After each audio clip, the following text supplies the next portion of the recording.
We've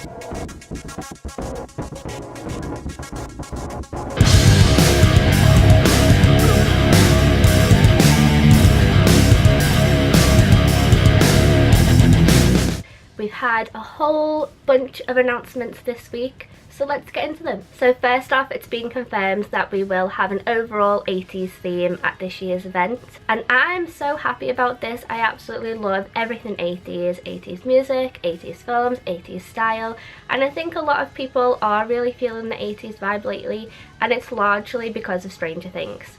And of course we had Trick or Treat announced a few weeks ago. I didn't record a Trick or Treat video for this channel, but I did record one for my friend Chris over at hhnunofficial.com.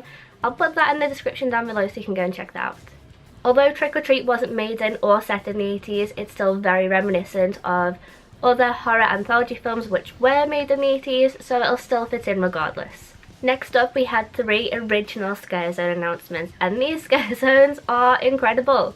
The first one is Vamp 85. This one is the one that I am the most excited about, and I think so is everybody else. We've all been wanting to see this since we saw Vamp 55 a few years ago, and I definitely don't think that anybody's going to be disappointed by this zone. So Vamp 85 is going to be set at a New Year's Eve party, and it says that we're going to see fanged punks and big haired vamps. I'm just imagining the Lost Boys style characters or Motley Crue-esque vampires roaming the streets. I think this one's going to be absolutely incredible. I can't wait to see the set designs, I can't wait to see the costumes, I can't wait to hear the music. I just can't wait for the Scare Zone in general. Our second Scare Zone announcement was The Harvest. The name scared me, the artwork scared me. I'm terrified already because all that I'm imagining this Scare Zone to be is Scarecrow in Scare Zone form. The description of this Scare Zone says that we're going to walk into an old barn, and the walls of this barn are going to be covered with ominous images and objects from each house, hinting at the horrors to come. Now, I don't know whether this is going to be a similar kind of thing to Altars of Horror last year, where you'll maybe have characters from each of the houses in there as well. I'd imagine not, if it's called The Harvest and the kind of imagery is of pumpkins. So I don't know. I don't really know what to expect from this one yet, or whether it purely is just going to be that it's going to be harvesty themed with scarecrows, and it actually will just be pictures and objects from the houses adorning the walls. When I first read the description of this one, I was a bit like, walking into a barn, that's a little strange for a Scare Zone. But then I remembered that at 20 Years of Fear we had a Scare Zone also called 20 Years of Fear, which was a prop warehouse, and you'd walk through that prop warehouse and you'd encounter characters from the last 20 years. So then it kind of made me feel like it could potentially be something like that, but I honestly could be totally wrong. I have no idea. It could just be a legitimate harvest themed Scare Zone and I'm just going wild with my imagination. Our third and final Scare Zone announcement was Twisted Tradition. Now this one was the only Scare Zone announcement that said where it's actually going to be.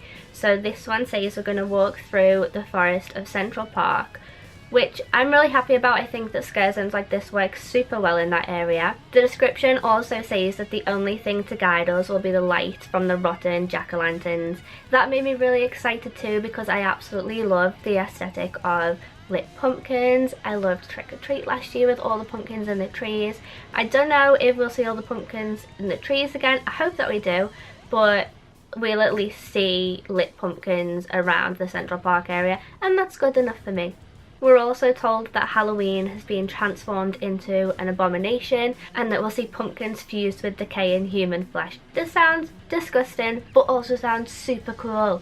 I really can't wait to see this one. This one is definitely number 2 on my Scare Zone hype list so far. First is Vamp 85, second is Twisted Tradition, and third is, of course, it's the one that I'm the most scared of, The Harvest. Our next announcement, and the one that I was definitely the most excited about, was that Academy of Villains are going to be returning again this year. I absolutely adore Academy of Villains. I have to go and see them every single night that I go to Halloween Horror Nights, and oftentimes multiple times a night.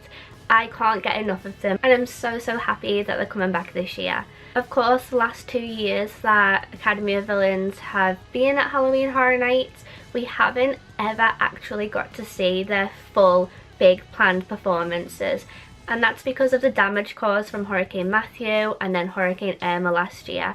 So we haven't seen everything that Academy of Villains have to offer yet, and despite that they still put on an absolutely amazing show every single night, performing with no stage, just in the street, performing on makeshift stages, performing without all of the props, and potentially having to change routines last minute. It didn't at all kill the spirit of these guys. They went out there every single night and smashed it, and honestly that just made me admire them even more. I can't wait to see what they're going to bring to the event this year, and let's all collectively cross our fingers for no hurricanes at Halloween Horror Nights this year.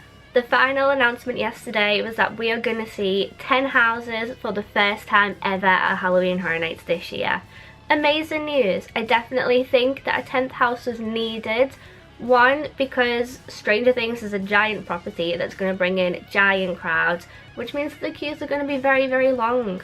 And also because we don't have the Bill and Ted show anymore, there's nothing to really eat up that giant crowd of people either, so I think we definitely would have felt it without some kind of replacement, and I am certainly not complaining about having a 10th house. We did have a secret 10th house that was announced quite late on for Halloween Horror Nights 26, which was the Repository, but that of course was a upcharge house. This 10th house is not going to be an upcharge house, so this will be the first time that we've had 10 houses that anybody can go to, all included in the price of their regular admission ticket.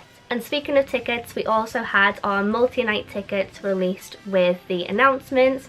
So we see the Rush of Fear, Frequent Fear Plus, and Ultimate Frequent Fear passes, all for sale right now. I didn't notice any price increases with the tickets this year. The price of the Frequent Fear Plus pass was actually cheaper than what I paid last year, which I definitely didn't expect, considering that one, we're getting a 10th house, and two, Stranger Things is such a huge, and I'm gonna say expensive, property.